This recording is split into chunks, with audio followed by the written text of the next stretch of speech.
जब मैं 2 साल का था, तब मेरे पेरेंट्स ने मुझे छोड़ दिया था और जब छोड़ा था तो मेरी गोद में मेरी 3 दिन की बहन थी। तो 2 साल का बच्चा, 3 दिन की बहन, फिर कैसे प्रोटेक्शन कैसे होगा? कुछ रिलेटिव्स थे मेरे जिन्होंने उस वक़्त हमें उठा लिया। तो पेरेंट्स वर अलाइव्ड, मतलब ऐसा नहीं था कि कोई उनके साथ दुर्घटना हुई थी, उनका मैरिटल डिस्प्यूट था आपस में, जो आमतौर पर स्लम्स में जिस तरीके की घरेलू हिंसाएँ और शादी-शुदी के जो मामले होते हैं, उस तरीके का कुछ था। तो उसका जो एंड रिज़ल्ट वो ये रहा कि वो हमें छोड़ कर के 2 अलग दिशाओं में चले गए। तो उनसे बाद में कभी मुलाकात? हाँ, मेरे सिस्टर की श वेडिंग करने के टाइम पर मेरे मेरे father came back, but unfortunately in 2021 he died. But mother को मैंने आज तक नहीं देखा। तो वो जब 2 साल का मुझे छोड़ के गई थीं, तब से लेकर आज तक मैंने उनको नहीं देखा। तो I think it's 37 years now. और वहाँ से एक सोच डेवलप होनी शुरू हुई। 2 साल का बच्चा जब तक कम से कम 16 साल का भी नहीं हो जाएगा, तब तक क्या ही डिसीजन ले सकता है? मैं 8 साल की उम्र में काम करता था। क्या काम करते थे? मैं 8 साल की उम्र में दिल्ली के उसी स्लम में गुब्बारे बेचा करता था। क्योंकि मेरे जिन रिलेटिव्स के पास मैं रहा, उनका जो फर्स्ट कंसर्न था वो ये था कि इसके माँ-बाप नहीं हैं, इस पे किसी का नियंत्रण नहीं है, इसको पालने-पोसने वाले हम ही हैं, नाम मात्र ही हैं, जो भी हैं। लेकिन ये किसी क्राइम में ना चला जाए, क्योंकि आज भी दक्षिणपुरी में हर तीसरा बच्चा नशे में लिप्त है। तो छोटे-छोटे जो बच्चे होते हैं 6 साल के, 7 साल के, वो भी फ्लूइड का नशा करते हैं।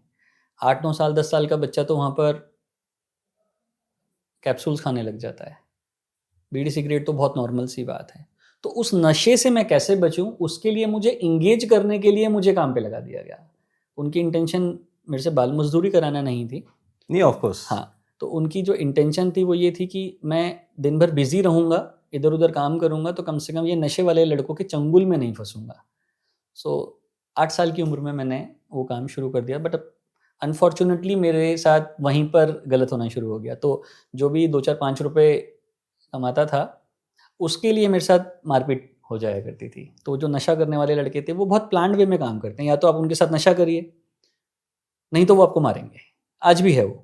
उसका कारण है कि डेलिक्वेंट्स, जुवेनाइल्स आर ईज़ियर, कि आपको कोई क्राइम कराना है, तो जो बड़े रैकेट्स हैं, वो बच्चों को नशा करा के उनसे क्राइम करवाते हैं, क्योंकि उनको पता है कि ये जेल नहीं जाएँगे। हम कोई डायरेक्टली क्राइम करेंगे तो हमें जेल भेज दिया जाएगा। तो उनको तैयार करना, उनसे ब्लेड लगवाना, उनसे मोबाइल पिक पॉकेटिंग करवाना, जेब कतरे जो होते हैं, ये छोटे बच्चे क्यों होते हैं? इनको ट्रेन किया जाता है, नशा देकर के ट्रेन किया जाता है। तो पहले आप इनको नशा कराइए, फिर इनको आदत पड़ जाएगी नशे की, तो पहले घर से पैसे चुराएँगे, फिर घर से पैसे नहीं मिलेंगे तो ये बाहर लड़कों से पैसे छीनेंगे, वो नहीं करेंगे तो ये मोबाइल चुराएँगे। तो एक साइकिल है पूरी, और ये ऑर्गेनाइज़्ड जो रैकेट्स हैं, इस पे काम करते हैं, ये बहुत प्लान्ड वे में इस चीज़ की ट्रेनिंग देते हैं। So that is how mostly slums में जो मेरी उस वक़्त एज रही, आज उस एज में बच्चे बहुत मैच्योर, जिनको आप स्ट्रीट स्मार्ट कहते हैं, मैं उनको मैच्योर कहता हूँ। वो बहुत कम उम्र में बच्चे मैच्योर हो जाते हैं। फिर ख़ासकर ये भी होता है कि हम, जो मेरी ख़ासकर स्लम की लाइफ़ रही, तो हम लोगों का इम्यून सिस्टम बहुत ज़बरदस्त होता है। तो स्लम में आप देखिए, जिस चीज़ को आप लोग सूंघ नहीं सकते, उसको जो रैग पिकर्स होते हैं, जो स्लम के बच्चे होते हैं, वो खा जाते हैं। तो बीमारियाँ नहीं लगती हैं, बीमारी होती है, इन्फेक्शन है, लेकिन सिम्पटम नहीं है। सिम्पटम तो बहुत बाद में आता है, तब तक बीमारी का जाने का टाइम आ चुका होता है। तो बीमारी भी उस बच्चे के स्ट्रगल या वो जो लाइफ़ है, उस लाइफ़ के आगे दम तोड़ देती है। तो उस तरीके की वो लाइफ़ है, वो एक अलग लाइफ़ है। मतलब मैं जब इस बारे में बात करता हूँ, तो मैं वहाँ पहुँच जाता हूँ, तो मेरे को वो सारे दिन मुझे याद आते हैं। तो वो एक अलग लेवल का एन्जॉय था। वो एक अलग लेवल, वो जो संघर्ष था ना, वो हर दिन का संघर्ष एक नया जीवन था, और रोज़ परमात्मा आप आपको जिसको मिलने आता संघर्ष था। कह रहे हैं, वो मुझे गूज़बम्प्स दे रहा है। नहीं, वो रोज़ आपका परमात्मा से मिलन होता था। रोज़ ईश्वर आप में उतर कर के आता था, आपको नर्चर करने के लिए, आपको एक नई चीज़ सिखाने के लिए, आपको ज़िंदा रहने के लिए अगले दिन क्या करना है, वो आपको रोज सिखाया जाता था, रोज आपकी ट्रेनिंग होती थी। तो वो बहुत डिफरेंट टाइम था, वो बहुत, मैं उसे अपनी ज़िंदगी का गोल्डन पीरियड कहता हूँ। और जैसे आपकी बहन आपसे छोटी थी, तो आप लोगों की पढ़ाई-लिखाई और उसके बाद फिर जो लाडली फाउंडेशन का जो दिमाग में आया होगा आइडिया, उसका प्रोसेस क्या रहा? तो हम दोनों की पढ़ाई में बहुत स्ट्रगल रहा। वो 6th के बाद स्कूल नहीं जा पाई, मैं 10th के बाद स्कूल नहीं जा पाया। 10th was my last schooling.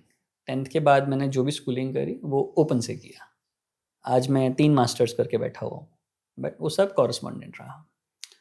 उसके साथ स्ट्रगल और ज़्यादा रहा। तो स्लम में क्या होता है कि खासकर गरीब परिवारों में लड़कियों के साथ हम ये सोच भी नहीं पाते हैं कि एजुकेशन उनके लिए कितनी ज़्यादा इम्पोर्टेंट है। और जो छोटी-छोटी हरकतें होती हैं समाज की, उन बच्चियों को एजुकेशन से दूर रखने की, उनकी लाइफ ख़राब कर देती हैं। आज भी छोटे घरों में लड़कियों की शादी के लिए पैसा इकट्ठा किया जाता है, उनकी पढ़ाई पे खर्च नहीं किया जाता। उनकी पढ़ाई के खर्च से काट करके शादी के लिए इकट्ठा किया जाता है।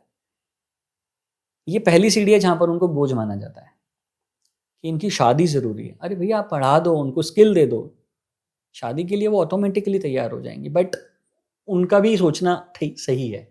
क्यों? क्योंकि सोशल प्रोटेक्शन एक बहुत बड़ा इश्यू है।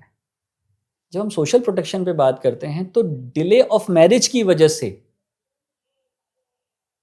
उन बच्चियों के साथ जो होने वाली घटनाएं हैं, किस तरीके से क्रिमिनल रैकेट्स उनको फोर्स प्रोस्टिट्यूशन में प्लान्ड वे में ले जाते हैं, या एक माँ जब काम पे जाती है और उसे पता है कि मेरा हस्बैंड तो दारू पी करके पड़ा रहता है दिन भर, तो मेरे पीछे से मेरी बच्ची को कौन देखेगा, वो चाइल्ड मैरिज का कारण बनता है।